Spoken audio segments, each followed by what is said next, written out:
Hi! Hello! నమస్తే. Welcome back to my channel Telugammayi vlogs. ఈరోజు మనం విజయనగరంలో ఉన్న మన్నార్ రాజగోపాల స్వామివారి టెంపుల్‌కైతే వచ్చామండి. ఇదే ఎంట్రన్స్. టెంపుల్ చూసారా ఎంత బావుందో! చాలా బావుంది. టెంపుల్ బయటున్న సరౌండింగ్స్ అంతా ఒకసారి చూసేసి మనం ఇంక లోపలికైతే వెళ్ళిపోదాం.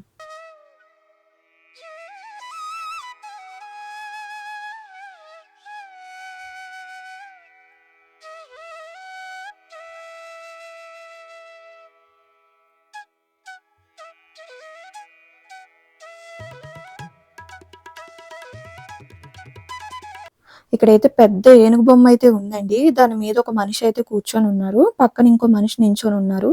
అంటే టెంపుల్‌కి కాపలా ఉంటారు గదా! అలా అన్నమాట. ఇక్కడ టెంపుల్‌కి రైట్ సైడ్ ఒకటి, లెఫ్ట్ సైడ్ ఇంకొకటైతే ఉంది.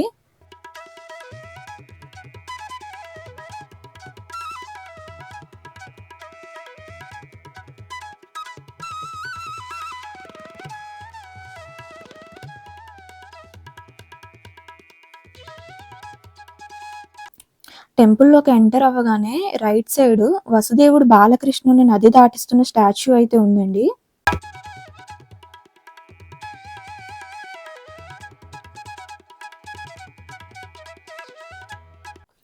లెఫ్ట్ సైడ్ అయితే విష్ణుమూర్తి, బాలకృష్ణుడైతే దర్శనం ఇస్తారండి. మనం ఇప్పుడు టెంపుల్ లోపలికి ఎంటర్ అవ్వగానే మనకి ఎంట్రన్స్‌లో అయితే ధ్వజస్తంభం ఉందండి. నెక్స్ట్ శ్రీ మన్నార్ రాజగోపాల స్వామివారి దివ్యక్షేత్రం అని బోర్డ్ కూడా ఉంది. ఒకసారి ఈ వ్యూ మొత్తం చూసేయండి.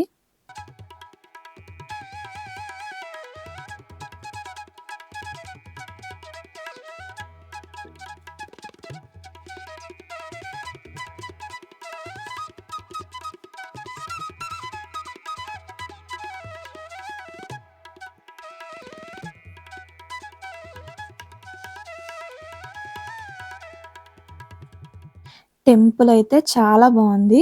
ఇక్కడ ఇంకో 2 విగ్రహాలు కూడా ఉన్నాయి.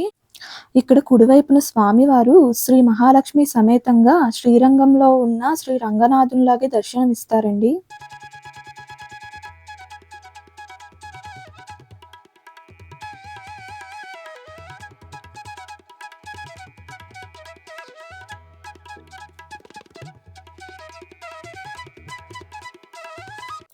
చూసారు కదా! విగ్రహం అయితే చాలా అందంగా ఉంది. చాలా పెద్దగా ఉంది. ఇక్కడైతే లెఫ్ట్ సైడ్ ఇంకో విగ్రహం కూడా ఉంది. దాన్ని కూడా మనం చూసేద్దాం.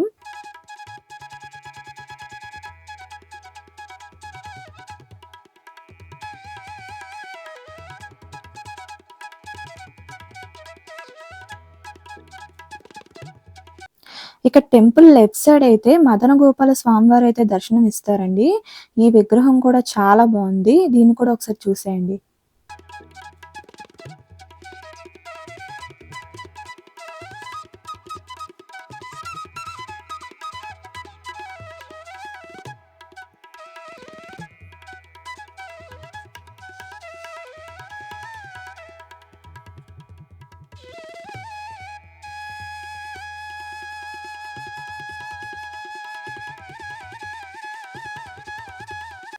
మీకు టెంపుల్ స్టార్టింగ్‌లో ధ్వజస్తంభం అయితే చూపించాను కదండీ! ఇదైతే దాని బ్యాక్ సైడ్ అన్నమాట.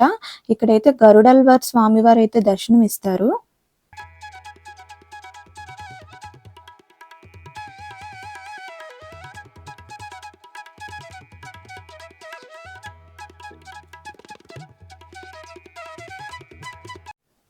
ఇదైతే టెంపుల్ స్టార్టింగ్ అండి. మనకి స్టార్టింగ్‌లోనే శంకు చక్రాలైతే దర్శనమిస్తాయి. మనం ఇంక లోపలికైతే వెళ్ళిపోదాం. చూసారు కదా! టెంపుల్ అయితే చాలా బావుంది. ఇది దాదాపుగా 1000 సంవత్సరాల చరిత్ర కలిగిన టెంపుల్ అండి.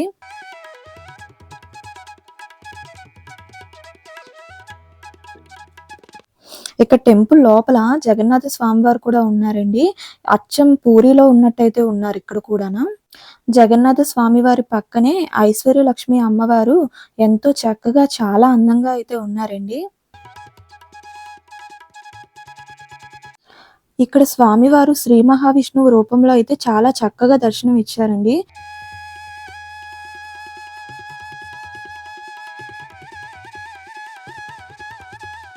ఇదంతా కూడానా టెంపుల్ లోపల ఉన్న ప్లేస్ అండి. ఇక్కడికి వచ్చి 108 ప్రదర్శనలు చేస్తే ఎలాంటి కోరికలైనా సరే తప్పకుండా నెరవేరుతాయంట. అంతే కాకుండా లాటరీ కోరికలు ఏమైనా ఉన్నా కూడా స్వామివారు నెరవేరుస్తారంటండి.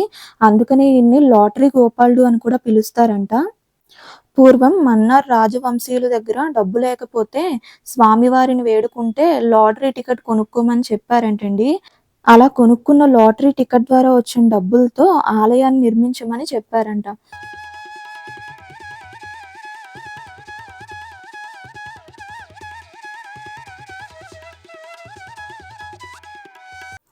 ఇదంతా కూడా 1000 సంవత్సరాల క్రితం శిల్ప సంపదండి. సంతానం లేనివారు ఇక్కడికొచ్చి స్వామివారిని కోరుకుంటే వారికి తప్పకుండా సంతానం కలుగుతుందంట.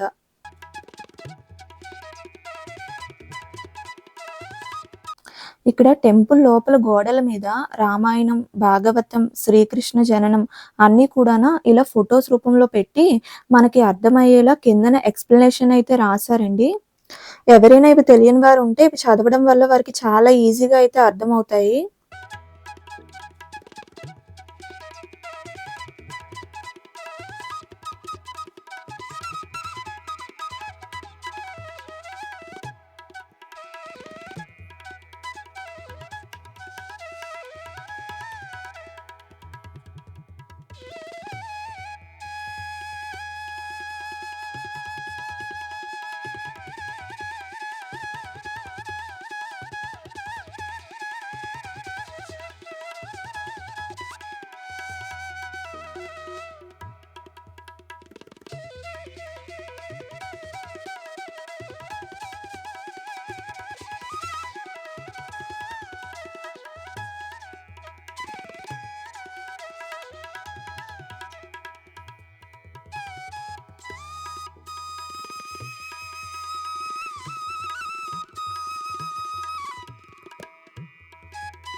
ఇదైతే గర్భగుడి అండి టెంపుల్‌కి. ఇటువైపు కూడా దీనికి వే అయితే ఉంది. టెంపుల్ లోపల నుంచి కూడా వెళ్ళొచ్చు. భక్తులు కోరికలు కోరుకొని 11 ప్రదర్శనలు చేసి, ఆ కోరిక నెరవేరగానే గుడికి వచ్చి 108 ప్రదర్శనలు చేస్తారంట.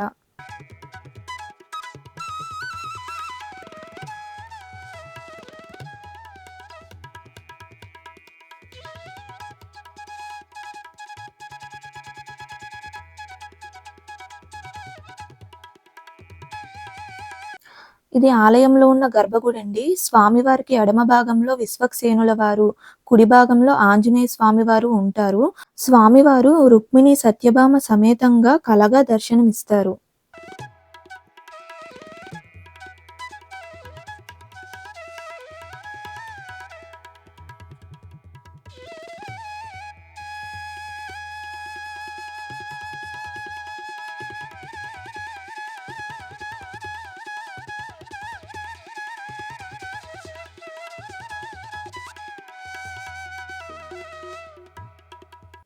మనం ఇంక స్వామివారి దర్శనమైతే చేసేసుకొని, ఇంక టెంపుల్ బయటకైతే వచ్చేసామండి. ఇక్కడ ఉన్న వ్యూస్ అన్నీ కూడా మళ్ళీ ఒకసారి చూసేద్దాం.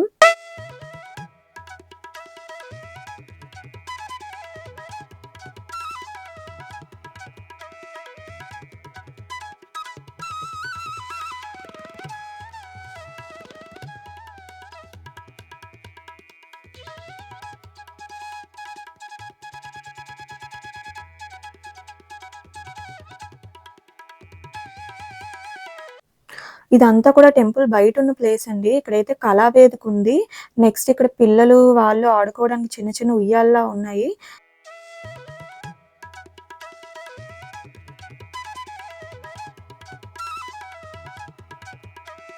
ఇదంతా కూడా టెంపుల్ బయట ఉన్న రైట్ సైడ్ ప్లేస్ అండి. ఇక్కడైతే ఆవులున్నాయి. నెక్స్ట్ చిన్న పిల్లలు ఆడుకోవడానికి చిన్న ప్లే ఏరియాలా అయితే ఉందండి. ఇక్కడ చూసారా చాలా పెద్ద స్పేస్ అయితే ఉంది. ఇక్కడ కొత్తగా ఏవో విగ్రహాలైతే కడుతున్నారు.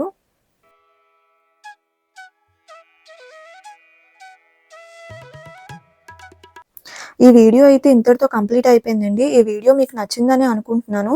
మళ్ళీ మనం నెక్స్ట్ ఇంకో మంచి వీడియోలో అయితే కలుద్దాం. అప్పటి వరకు ఉంటాను. జై శ్రీరామ్.